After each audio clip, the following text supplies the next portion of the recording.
My name is Ron Grindling. I grew up in California. I was in a non-Christian home. My mother and father were both very heavy drinkers.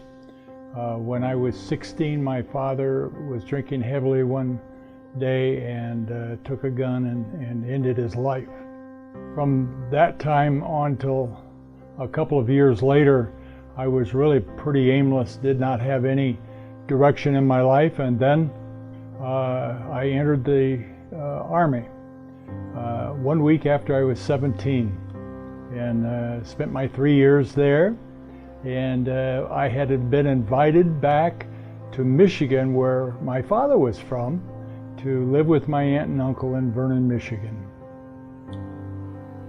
I had not been here very long when I started having dreams about my father, and they were very unsettling. I went to a local pastor, and he says, "Oh, it's just psychological. Nothing is really wrong. They'll pass." I was not satisfied with that, and I was coaching a Little League team at the time, and one of the fathers had invited me to church, and I called him up one Sunday morning, and he came by and picked me up. And that night, the young people at the church had invited me out for an afterglow, and the father recognized my need and got me alone, started sharing with me. And that night I accepted Christ as my Savior.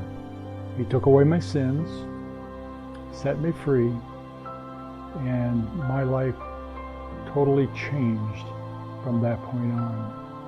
I was not, everybody would say, "Oh, he's a nice guy." And yet I knew inside I was not really a nice guy, and that I needed something. And no matter how good a person may appear, if they've not accepted Jesus Christ as their Savior and had been set free by that, they need to take that step.